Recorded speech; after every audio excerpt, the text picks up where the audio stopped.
Hello नमस्कार दोस्तों, मैं वागीश आप सबका स्वागत करता हूं आपके अपने YouTube चैनल बाबा बायो वाला में। दोस्तों, आज हम लोग पढ़ने वाले हैं क्लास 10th की बायोलॉजी चैप्टर 2 और भाग 1। तो दोस्तों, आप लोगों को वीडियो अच्छी लगा करें तो चैनल को सब्सक्राइब कर लें, लाइक करें, कमेंट करें और शेयर करना तो भूलें ही नहीं दोस्तों। तो दोस्तों, आज हम चैप्टर 2 पढ़ेंगे बायोलॉजी का, क्लास 10th का। तो दोस्तों, क्लास 10th के चैप्टर 2 में क्या है? नियंत्रण एवं समन्वय। तो दोस्तों, इसको हम पढ़ेंगे। तो पहले दोस्तों इसके पार्ट के बारे में हम जान लेते हैं कि नियंत्रण एवं समन्वय कहता क्या है। तो दोस्तों आइए शुरू करते हैं। तो दोस्तों, अब हम जानेंगे पहले नंबर तंत्रिका तंत्र होता क्या है। दोस्तों, पाठ के पहली हेडिंग को हम जानेंगे और समझेंगे कि तंत्रिका तंत्र क्या होता है, तंत्रिका तंत्र के कितने भाग होते हैं। तो दोस्तों, पहले हम जानेंगे तंत्रिका तंत्र क्या होता है। जंतु तंत्रिका तंत्र। तंत्रिका तंत्र एक जंतु के शरीर का हिस्सा है जो उसके व्यवहार का समन्वय करना है और शरीर के विभिन्न क्षेत्रों के बीच संकेतों को प्रसारित करता है। कशेरुकी जीवों में इसके दो मुख्य भाग होते हैं। तो दोस्तों, तंत्रिका तंत्र के दो भाग होते हैं दोस्तों। पहला और दूसरा। तो दोस्तों, तंत्रिका तंत्र दोस्तों दो भागों में बांटी गई है। पहला केंद्रीय तंत्रिका तंत्र और दूसरा परिधीय तंत्रिका तंत्र। और केंद्रीय तंत्रिका तंत्र दो भागों में फिर बांटी गई, मस्तिष्क और मेरुरज्जु। तो दोस्तों, आप लोग अभी तक पढ़े जंतु तंत्रिका तंत्र क्या होता है। तंत्रिका तंत्र एक जंतु के शरीर का हिस्सा है जो उसके व्यवहार का समन्वय करना और शरीर के विभिन्न क्षेत्रों के बीच संकेतों को प्रसारित करता है। उसे हम तंत्रिका तंत्र या नियंत्रण तंत्रिका तंत्र आदि कहते हैं। तो दोस्तों, अब हम लोग जानेंगे कि जीवों में गतिविधियों और संबंधित क्या होते हैं। तो यह सब जानेंगे दोस्तों। तो आइए उसको भी शुरू करते हैं दोस्तों। अब हम लोग जानेंगे ऐच्छिक क्रियाएं क्या होती हैं। दोस्तों, ऐच्छिक क्रियाएं वह क्रियाएं होती हैं जैसे हम कोई कार्य को, जैसे मैं अभी पढ़ा रहा हूं, जैसे पढ़ना, लिखना, गाना गाना, गाना गाना, गाना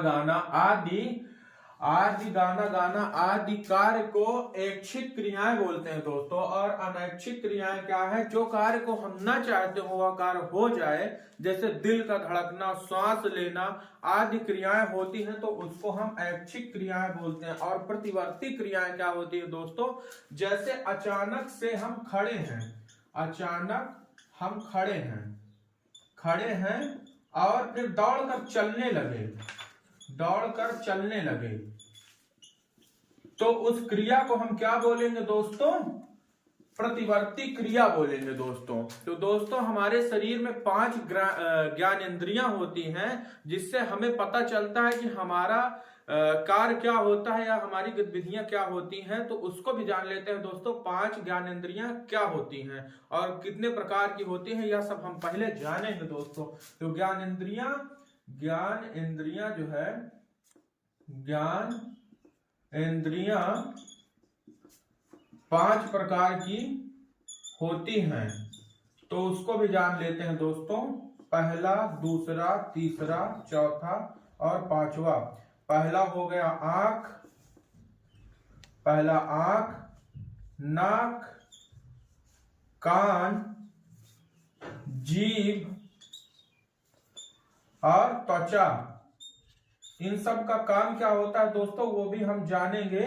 तो दोस्तों, आंख क्या होती है वो जानेंगे पहले कि आंख क्या होती है, आंख हमारा ज्ञानेंद्रियों में क्या कार्य करती है। तो दोस्तों, अब हम जानते हैं कि आंख का काम क्या होता है। आंख का काम होता है प्रकाश लेना, प्रकाश ग्राही होता है। जैसे हम सूर्य की प्रकाश को देखते हैं दोस्तों, तो आंख हमारा प्रकाश को देखने का काम कर रही है, तो वह प्रकाशग्राही होती है। और कान का क्या होता है? ध्वनि, यानी मैं वीडियो में कुछ बोल रहा हूं, उस ध्वनि को आप सुन रहे हैं तो उसको हम ध्वनिग्राही बोलते हैं। इसका कार्य क्या होता है? केवल आवाज को सुनना और मस्तिष्क तक पहुंचाना, इसका काम केवल ध्वनिग्राही यानी ध्वनि को ग्रहण करना। और नाक का काम क्या होता है? सुगंध लेना, सुगंध लेना, सुगंध लेना ही घ्राणग्राही कहलाता है। और जीभ का काम, जैसे हम कोई भोजन करें, जैसे पिज्जा खाएं या बर्गर खाएं तो उसका स्वाद कैसा है, नमक ज्यादा है या मिर्च ज्यादा है, यह सब हमारा जीभ रस को बताती है कि इसमें क्या कमी है क्या नहीं कमी है। तो जीभ का काम होता है रसग्राही, ये रस को बताती है किस प्रकार का बना। त्वचा यानी हमारी ये त्वचा, इसमें हमने गरम, त्वचा में क्या हुआ, जैसे गर्म कोई पानी हमने डाला, गर्म पानी डाला तो हमारी त्वचा जलने लगी, तो उसको हम अनुमान लगाएंगे कि हमारा ऊष्मा अधिक गर्म है, तो जिस कारण से हमारी त्वचा जल रही है तो उसको हम ऊष्माग्राही बोलते हैं। तो दोस्तों अभी यहीं से यह पार्ट समाप्त करते हैं और दूसरे पार्ट में हम लोग फिर आगे पढ़ेंगे प्रतिवर्ती क्रियाएं के बारे में। अभी हम पढ़ रहे हैं तंत्रिका तंत्र के बारे में, अब हम लोग पढ़ेंगे प्रतिवर्ती क्रियाएं के बारे में। तो दोस्तों दूसरे पार्ट में हम प्रतिवर्ती क्रियाएं पढ़ेंगे। आप लोगों को वीडियो अच्छी लगी हो तो चैनल को सब्सक्राइब कर ले, लाइक करें, कमेंट करें और शेयर करना ना भूलें। तो दोस्तों इसी के साथ अलविदा।